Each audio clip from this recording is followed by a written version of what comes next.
In the book Ethics, Dietrich Bonhoeffer wrote the following, quote, "It is easy for the tyrannical despiser of men to exploit the baseness of the human heart, nurturing it and calling it by other names. Fear he calls responsibility. Desire he calls keenness.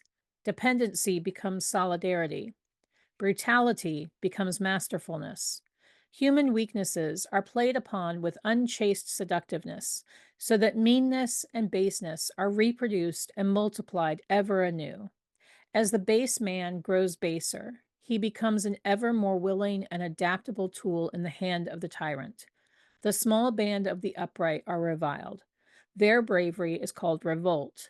Their discipline is called Phariseeism. Their independence, arbitrariness, and their masterfulness, arrogance.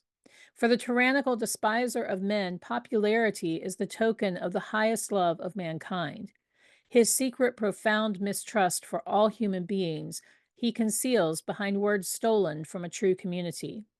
He thinks people stupid, and they become stupid.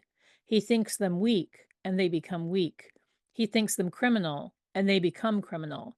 In his profound contempt for his fellow men, he seeks the favor of those whom he despises, and the more he does so, the more certainly he promotes the deification of his own person by the mob.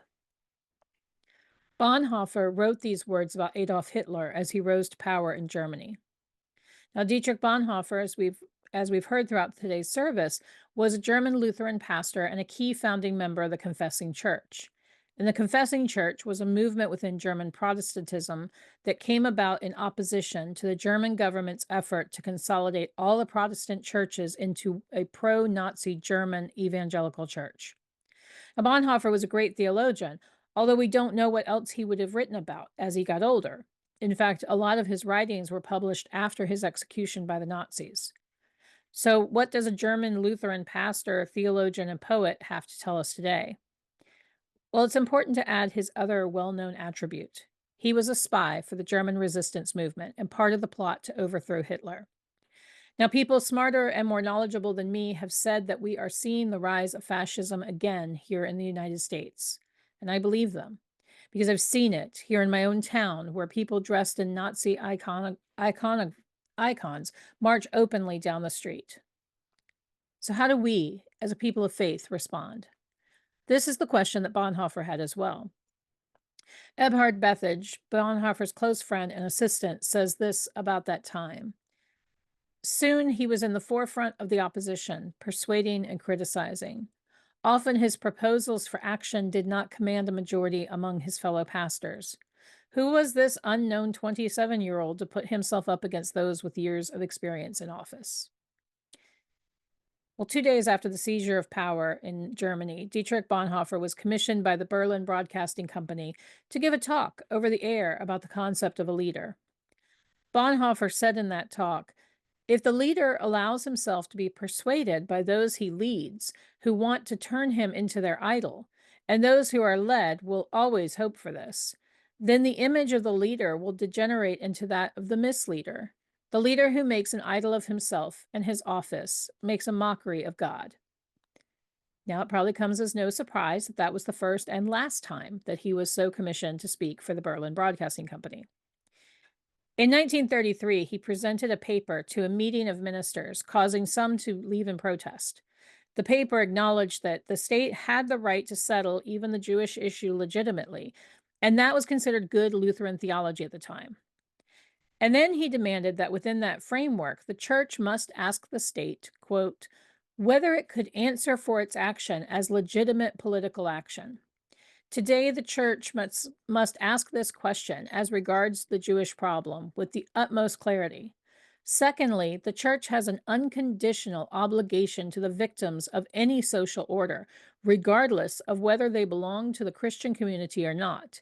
Thirdly, when the church sees the state exercising too little or too much law and order, it is its task not simply to bind the wounds of the victims beneath the wheel, but to put a spoke in the wheel itself. And I want to repeat that last part because it feels so true today. When the church sees the state exercising too little or too much law and order, It is its task not simply to bind the wounds of the victims beneath the wheel, but to put a spoke in the wheel itself. This is our social justice mandate in our faith tradition. The work we do to bring about justice, equity, and peace in the world involves both binding wounds and putting spokes into the systemic wheels of injustice. Now, it doesn't mean that every person has to do both. Keep in mind, we all have roles to play within our communities. For some of us, that does mean being on the front lines, driving those spokes into the wheels. For others, it means quietly supporting those who need our help, whether in direct financial aid or building a community network to support those in the work. Maybe it means you speak out, like Bonhoeffer did, at the injustices you see and have the privileged position to do so. Now, a lot has changed since I last spoke with you all. And as I said last month, the work is still there for us to do. Now is the time to strengthen those community connections you have, both individually and collectively as Mosaic. Now is the time to find the people who are already doing the work and build those relationships so you can provide support they need in the way they ask for it. Now is the time to build your own networks so you know how to help when it is needed. When, not if. Now, I don't know about you, but I've heard many people talking about leaving the country. And I don't know about you, but the people I've heard saying that are mostly people who have privilege and safety. And I cringe every time because those who are most at risk may not be able to leave for any number of reasons. Now, there are mutual aid networks doing their thing to get those who can leave and need to leave to safety, or at least more safety than where they are now. And I won't talk about them during this sermon because it is recorded and posted, and I don't want to put them at risk. But I will share more during coffee hour if you'd like. But if no one stays to help fight, then we are abandoning our fellow humans. That may sound harsh, but we are past the time of soft platitudes. I've already said that right now I'm safe. I've started making sure that if I'm out in public, I'm able to be identified as female on site, even though it's not who I am from day to day. And as long as I'm safe, I'm here to do the work that needs to be done. There is a bit of privilege in being 50 years old. And I'm aware that I may not always be the case. So we have some basic plans for the future that can be put into action if we simply need to get out of Florida or if we need to leave the country. And I encourage any of you who have identities that are lined up to be under attack to do the same. Now, going back to Bonhoeffer, in 1939, his friends convinced him to come to America to teach at the Union Theological School. They knew he was in danger. They knew he was of the age to be conscripted into the military, and out of their love for him, they convinced him to leave. And he hated it. His journal and letters to others reflect that. In a letter to Reinhold Niebuhr, he said, quote, "It was a mistake for me to come to America. I have to live through this difficult period in our nation's history with Christians in Germany. I will have no right to participate in the reconstruction of Christian life in Germany after the war if I do not share the tribulations of this time with my people. Christians in Germany are faced with the fearful alternatives either of willing their country's defeat so that Christian civilization may survive, or of willing its victory and destroying our civilization. I know which of the two alternatives I have to choose, but I cannot make the choice from a position of safety." And he returned to Germany and began the work that would end with him being arrested, interrogated, and hanged on orders from Hitler. No one said this work was easy. And I'm not here advocating for all of us to go out and be like Bonhoeffer, because we can't all do it. But we can take what he has said is the needed response from the Church Universal to stop injustice when we see it. Now, sadly, we know that this new rise in fascism has been wearing the mask of Christian nationalism.